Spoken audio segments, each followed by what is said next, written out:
Who's running this club? Diamond K, Diamond K, Diamond. Who's running this club? Diamond K, Diamond K, Diamond, Diamond K, Diamond K, Diamond, Diamond K, Diamond K, Diamond K. What's going on? It's your man Diamond K in here. Everybody, OnFireBroadcasting.com, thediamondkshow.com. So a lot of things that we got to get into. We're going to talk about this Drake PartyNextDoor album. They dropped one Valentine's Day. They called it Some Sexy Songs for You. Well, that came out on Valentine's Day. We're going to talk about that. What's going on? What's good? And I've had some time to sit with it. So I like to listen to new music in the truck driving. Okay. Sometimes I'll listen to new music here in the studio, but I prefer to be on the road, driving, listening to new music, with the volume turned up. So I did have a chance to do that, and so we're going to talk about that. What's up, IG? Want to make sure y'all can hear me. You can hear me good on IG, and So we're going to talk about that. Of course, Jay-Z has sued, and I understand this lawsuit. I really do. I understand this lawsuit. Jay-Z suing after these charges have now been dropped. And what is going on with Kanye West? What is going on with Ye now? It seems like it's always something. Seems like it's always something with him. And so we're going to talk about that as well. So like I said, I had a chance to sit with this Drake and PartyNextDoor album, Some Sexy Songs for You. So it's 21 tracks. And, there were a couple collaborations on there. And they tried to set their mood. They wanted some sexy stuff, right? They wanted to have some R&B feel, and like typical Drake albums, it has the R&B feel, and it's definitely a mood album. 21 tracks spanning 74 minutes, so it's a lot of songs on there. And it was what they call it? They call it a celebration. They said it was like a celebration. And I thought that it was cool. Of course, people talking about the timing of the album coming when Drake is having some, taking fire from all directions. Could we say that? But this is a late night type of thing. So it's just R&B melodies. There is some and you can expect this from Drake. It's emotionally charged. You got some emotionally charged lyrics from Drake. Storytelling. Some Sexy Songs for You. The letter U. They got chemistry. PND and Drake have chemistry. They've been working together for a long time. They had previous hits, Recognize, Come and See Me. They have a good synergy, these two. And this album builds on that foundation. So if some folks were thinking that they were going to get a hardcore rap album, I don't know why you would think that, because PartyNextDoor is not going to give you that. And Drake seemingly is going in a whole nother direction. So it is, a lot of slow jams type of thing. The album captures both the highs and the lows of romance. It is, I think, the perfect soundtrack for Valentine's Day. If that is your thing, it was the perfect soundtrack for that. And so the track listing is interesting. There's some standout songs. Crying in Chanel, Brian Steele, Give Me a Hug, Somebody Love Me. Those stuck out. Now, you can stream the album now. It is out everywhere, and it has been doing some big numbers. No surprise there. Drake and PartyNextDoor doing some big numbers, setting a record on Apple Music. He set a record on Apple Music, and somebody hit me up on social media talking about he bought those streams. Oh, we talking about streams that was bought. I mean, I don't know. I don't know. All I know is Drake PartyNextDoor, Some Sexy Songs for You, set a new Apple Music record. According to Billboard, the 21-track album now holds the record for the biggest R&B soul album in the history of Apple Music by their first day streams worldwide. So we don't know what those streams are just yet, but I'm sure that we're going to find out about that real soon. Released on Valentine's Day, and this is Drake's first full-length effort since For All the Dogs back in 2023, and it's also the first for PartyNextDoor since P4, which came out last year. And I like the vibe of the album. I mean, we don't always need to be in hardcore hip hop mode, right? We can't move in another direction, right? You know what I mean? Because we got different moods. You need music is for moods. Music sets time. Music marks time. And I think that this album definitely he needed to go in another direction. He needed to go in another direction, and that is what he did. Drake, that is, went in another direction. Now, Drake also is going to headline all 3 nights of the Wireless Festival with 3 different set lists. Drake will be joined by PartyNextDoor, Summer Walker, Vybz Kartel, Burna Boy, and more across this weekend. Drake is going to become the only artist in the world to headline a festival for 3 nights with 3 different sets at the Wireless Festival 2025. So that is a big deal. And the residency arrives in time for the festival's 20th anniversary. It's going to take place July 11th through July 13th at London's Finsbury Park. Wireless will also mark his return to the UK for his first performance in 6 years. And like I said, he's going to be joined by Burna Boy and obviously PartyNextDoor, Summer Walker, Vybz Kartel, and more are going to be announced soon. Pre-sale general tickets, that's going to be coming up soon. So Friday, July 11th, it's going to be Drake, Summer Walker, PartyNextDoor.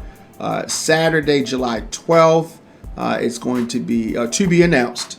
Sunday, July the 13th, it's going to be Drake and Burna Boy and Vybz Kartel. Many more to be announced. And so that's good, right?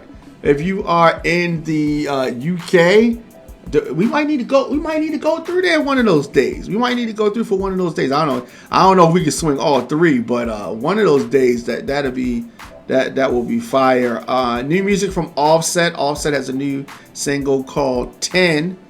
Talk about that for a minute. And so Offset dropping his first song of 2025. And he dropped 10 on Valentine's Day. I had a chance to check that out. And it is his first new release since December of last year's Swing My Way. So production by London J, Yak Beats, and BC Moon. 10's a good song. If you are in the mood for that Migos kind of flow, 10 is the latest from Offset's post Set It Off selection of singles, including Style Rare with Gunner and Swing My Way. Of course, Offset has also appeared as featured guest on Gunna's Proud of Them. Remember that? Killer Mike, Exit 9, Juice WRLD's single Celebrate. And so you can stream that now. 10 is out everywhere. So also, we talked about Drake, so we got to talk about Kendrick, right? Kendrick is the first rapper with 3 albums in the Billboard 200 Top 10 at the same time. That's what they're saying. This is immediately following his Super Bowl performance. So a lot of people streaming his music. Naturally, that is one of the benefits of doing the Super Bowl. You get a lot of visibility.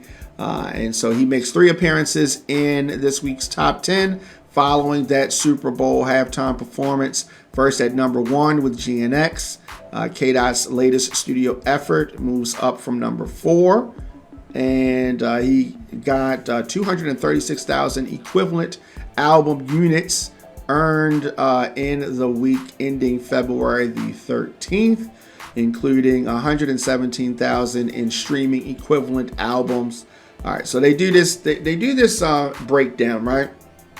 And so 116,000 in album sales equals 3,000 track equivalent album units. And this is GNX's second week at number 1, and it is the largest week since its number 1 debut in December. So following GNX are Damn and Good Kid, Mad City at number 9 and number 10, both of which jumped from number 29 and 27.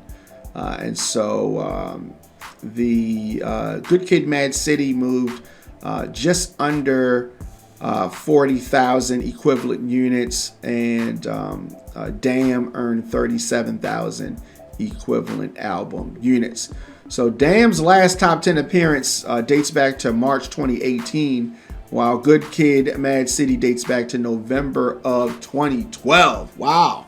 All right, so you're seeing some old albums from Kendrick jumping up because of his appearance at the Super Bowl. That's all good. That makes sense. Understand that. No problem with that. And elsewhere on the charts, SZA moved up to number 2, followed by The Weeknd at number 3, Bad Bunny at number 4. So it's a movement there. And of course, if you were wondering, does the Super Bowl stage, does the Super Bowl performance give you a bump? Yes, it does. That's why they don't charge, or why they do it for free, rather, because they're going to get the promotion and the marketing and the promotions. It's invaluable, as they say. It is invaluable. All right, so that's what's up. But I definitely want to know your thoughts, of course. If you've had a chance to check out SSS for You, Some Sexy Songs for You, Drake and PartyNextDoor. Let me know your thoughts on that. Of course, on all social media, I am at The Diamond K Show. And, of course, djdiamondk at gmail.com, youtube.com/djdiamondk. Now, of course, on Instagram and TikTok, I am at The Diamond K Show. So, getting into some other news, we talked about the album that Drake and PartyNextDoor dropped. Now I want to talk a little bit about Jay-Z. Jay-Z suing, and I don't have any problem with this. I don't have any problem with this. Jay-Z was thrown under the bus, and now he is suing the attorney Tony Buzbee over what he's calling false rape allegations. Claims Jay-Z does loss of over $20 million. Jay-Z says that this lawsuit cost him over $20 million, and he wants the attorney to pay up. So he's taking legal action against this Texas-based attorney. And Jay-Z is accusing Tony Buzbee, the attorney, of defamation, civil extortion, and intentional infliction of emotional distress. Oh yeah, he's pulling out all the stops, Jay-Z is.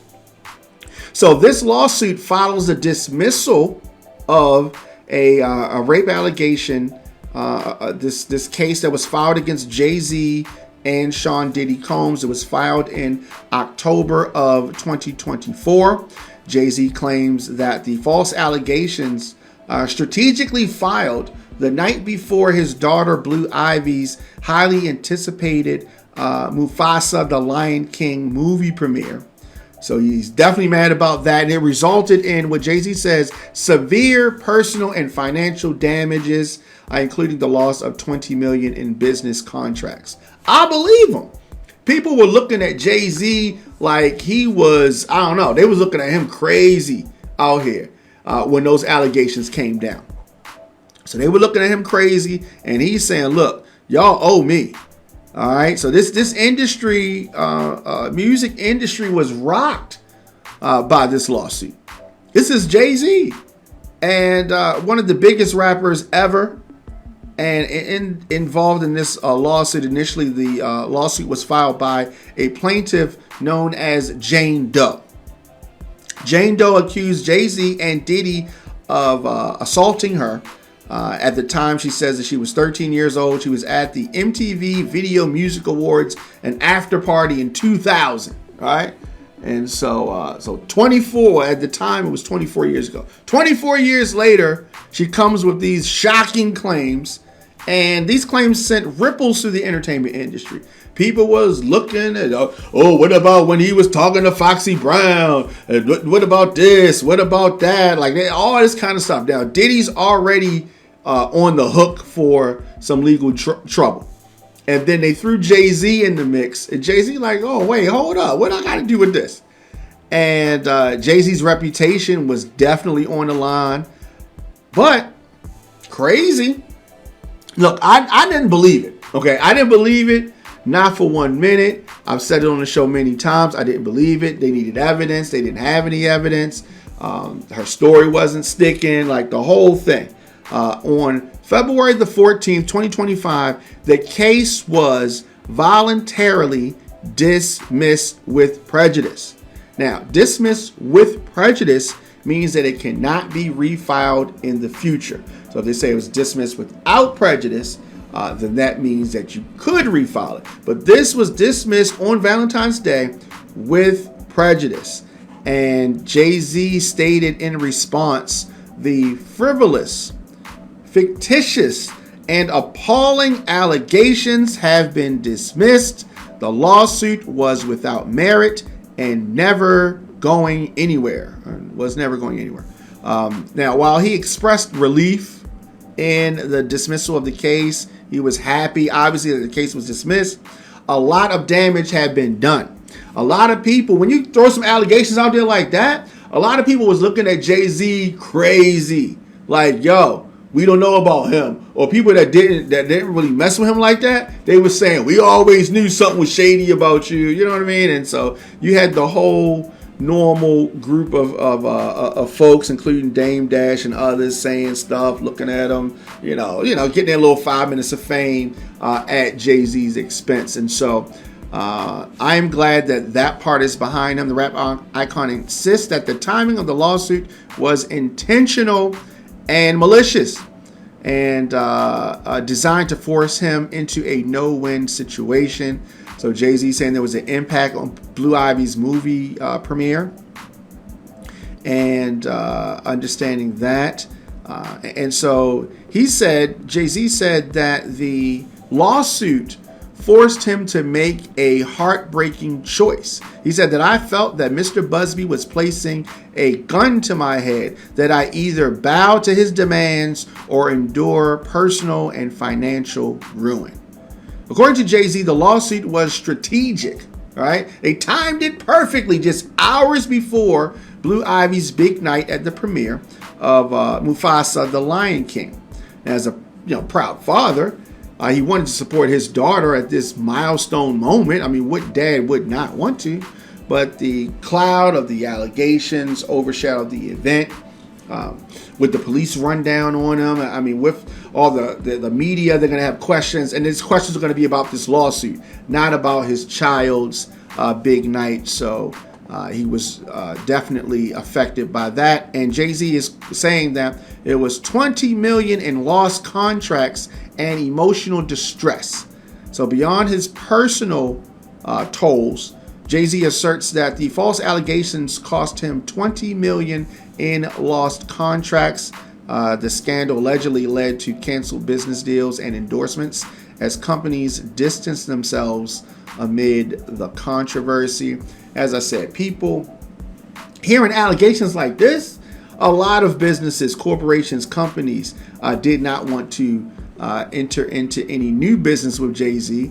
And if they had business with Jay-Z, they was trying to pull back from that.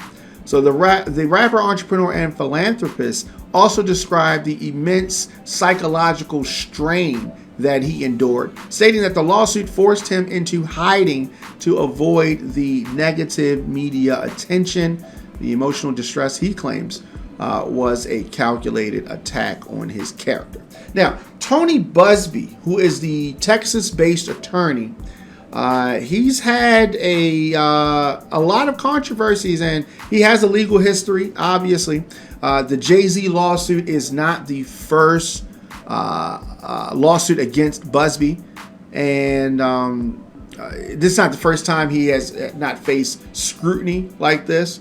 Jay-Z's attorney filed a separate complaint against Buzbee, in December of last year. The New York Supreme Court, there was controversy there. Buzbee himself is being sued by a woman who claims he transmitted a venereal disease to her after a 2018 encounter.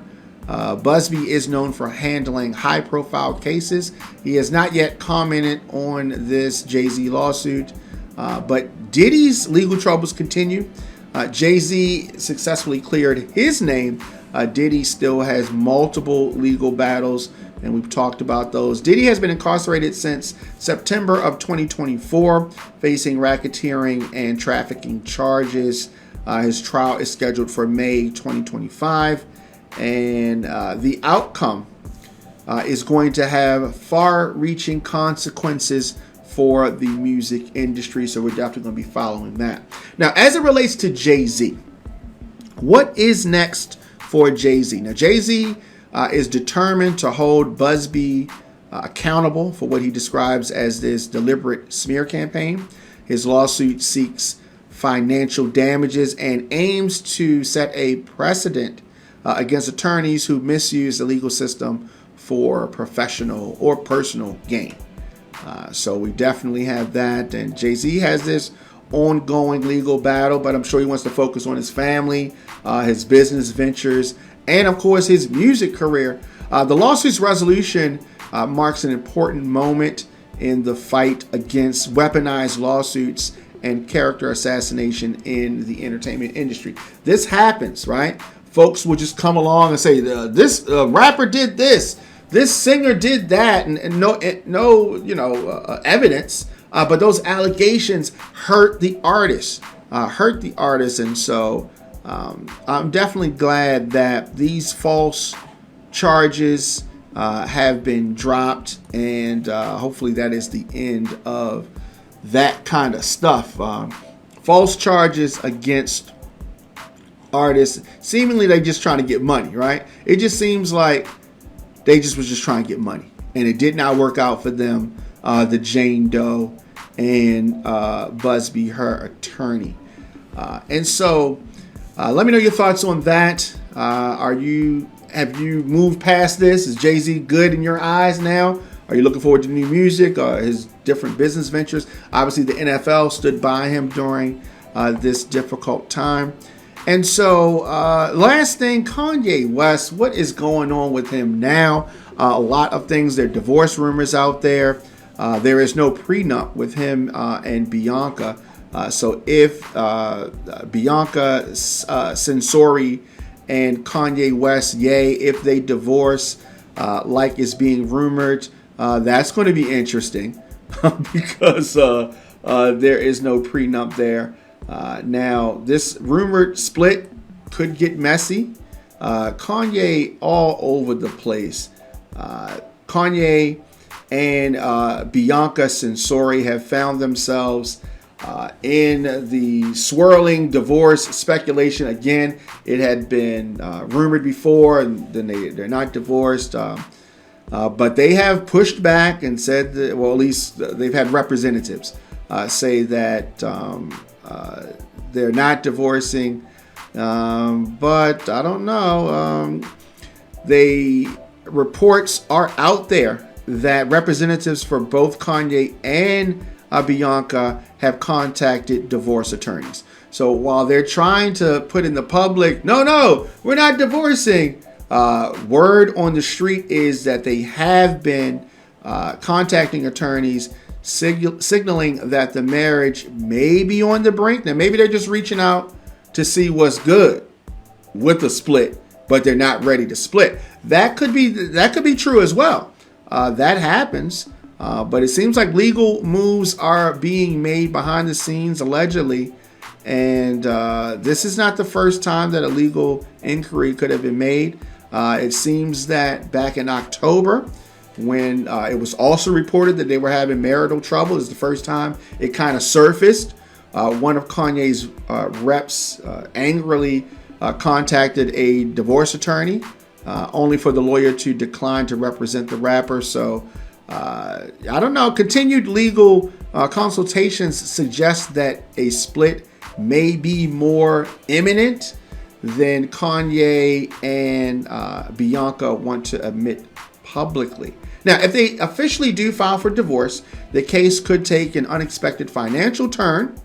Now that Trump is back in office, Kanye's fortunes seem to have risen, and he's back a billionaire. But with no prenup, Bianca could cash out.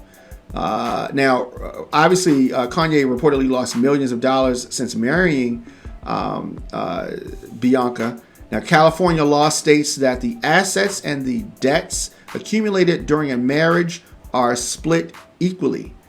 So, sources indicate that many of Kanye West's debts, such as his massive losses on his Malibu property, predate his marriage to Bianca, meaning that she wouldn't likely be held responsible for them.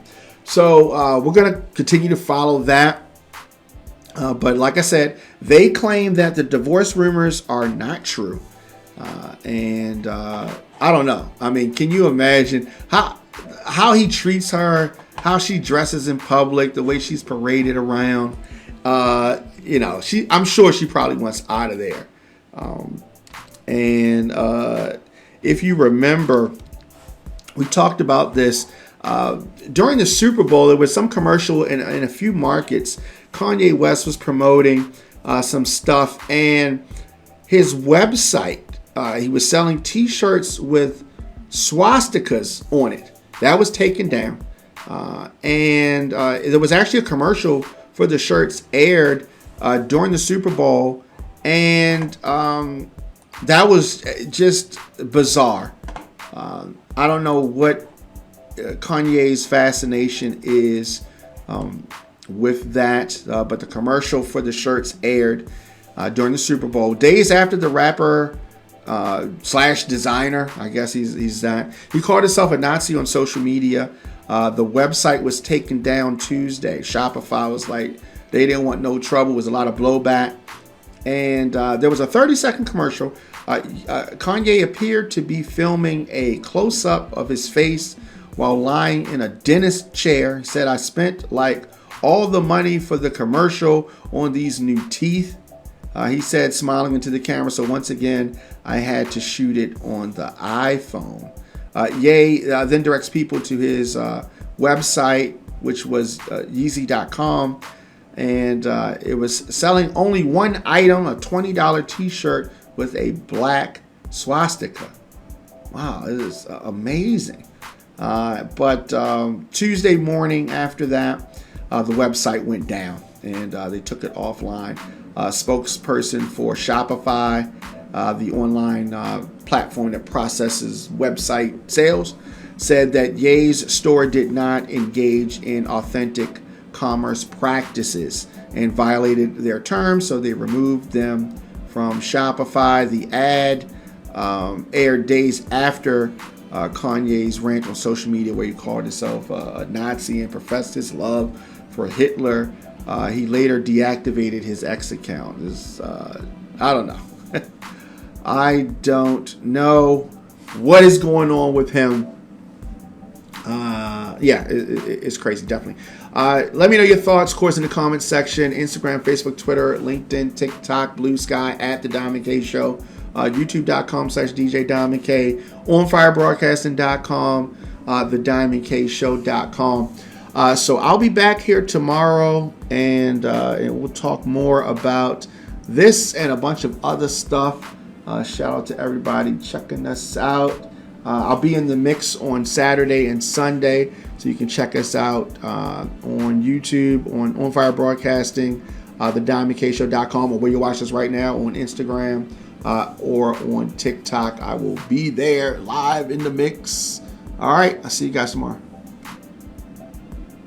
Thanks for watching. Make sure you like, share, and subscribe at youtube.com/djdiamondk.